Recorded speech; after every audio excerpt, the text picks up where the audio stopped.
በኦሮሚያ ክልል አዳማ ከተማ ወንጂ ወረዳ የአዋሽ ወንዝን በመጠቀም የበጋ መስኖ ስንዴን ጨምሮ ሌሎችም ሰብሎች እየለሙ ይገኛል።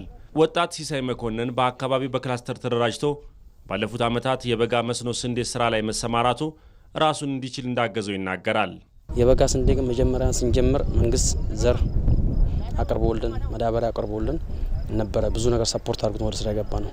ዛሬ ግን ከፋሚሊ ከማገዝ ወጥተን እኛ እንደወጣትም እንዳንድ አርሶ አደርም ራሳችን ችለን ያለንበት ሁኔታ ነው ያለው። ከተማ መስተዳድር ደግሞ ከባለሙያ ጀምሮ ራሳቸውም ጨምር ከንቲባም ጨምሮ መጣው ከምክር አንጻር በፐርሰናል ጭምር ቀርበው ሰፖርት ያደርጉልን ነበረ። በየአመቱ እኛም ልምድ እያካበተን በሄድን ቁጥር በሄክታር እስከ 60 ኩንታል ያመረትን ሁኔታ ነበረ። እኔ ከ55 እስከ 60 አሁን ዘንድሮ 60 ነው እቅዴ። 55 አምና እስከ 55 ነው ያመረትኩት። ዘንድሮ እስከ 60 ነው እቅዴ።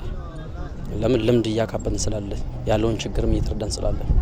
የግብርና ዘርፍ ለኢኮኖሚው ዋነኛ ምሰሶ ሆኖ የቀጠለ ሲሆን ምርታማነትን በማሳደግ ከውጭ የሚገቡ ምርቶችን መተካት ደግሞ አንዱ ግብ ነው። ከዚህ አንጻር ባለፉት 6 ወራት በሰብልና ሆርቲካልቸር እንዲሁም በእንስሳት ሀብት ምርታማነትን በማሳደግ ገቢ የግብርና ምርቶችን መተካት የተቻለ ሲሆን የስንዴ ምርትን በመተካት የውጭ ምንዛሬን ማስቀረት ተችሏል።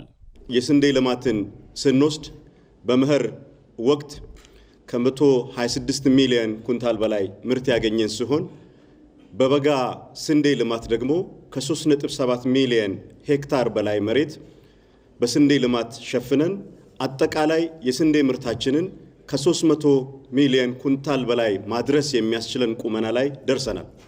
ይሄ አፈጻጸም ኢትዮጵያን ከአፍሪካ ግንባር ቀደም የስንዴ አምራች ሀገር ከማድረጉም በላይ ከዚህ በፊት ሀገራችን ስንዴን ከውጪ ለማስገባት የምታወጣውን በየአመቱ በአማካይ የዛሬ 4 ዓመት ገደማ 1 ሚሊዮን ሜትሪክ ቶን ስንዴ እና ከዛ በላይ ለማስገባት ከ700 ሚሊዮን እስከ 1 ቢሊዮን የአሜሪካ ዶላር እናወጣ የነበረውን ገቢ ምርታችንን የመተካት ስራ ከዚህ አኳያም ባለፉት ዓመታት የተገኘውን ውጤት አጽንተን ማስቀጠል ችለናል። ባለፉት 6 ወራት የግብርና ወጪ ምርቶችን ማሳደግ ሌላኛው ግብ ሲሆን በዚህም ከ2 ቢሊዮን ዶላር በላይ ገቢ ከግብርና ምርቶች ወጪ ንግድ ተገኝቷል። ለዚህ ስኬትም ክልሎች ከፍተኛ አስተዋጽኦ ያበረከቱ ሲሆን በግብርና ምርትና ምርታማነት ማደግ አዲስ የሥራ ባህልን እውን እያደረጉ ይገኛል።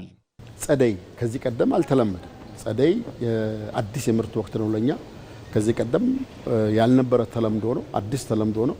ባለፈው ዓመት ወደ 37 ሺህ ሄክታር አልምተን ለ800 ሺህ ኩንታል ምርት ማግኘት ችለናል። ያ ምርት ለኤክስፖርት የሚውል ሽምብራና ጓያን ያመረተው በዚህ ዓመት ያምናውን ተሞክሮ ወደ ሁሉም በማስፋት ወደ 63 ሺህ ሄክታር አልምተን አሁን ወደ 1.3 ሚሊዮን ኩንታል አካባቢ ምርት እንጠብቃለን። ይሄ በበጋ በዚህ ፀሐይ በጠራራው ፀሐይ አሁን አረንጓዴ የሚመስል ማሳ ማየት ይቻላል በክልላችን ማለት ነው።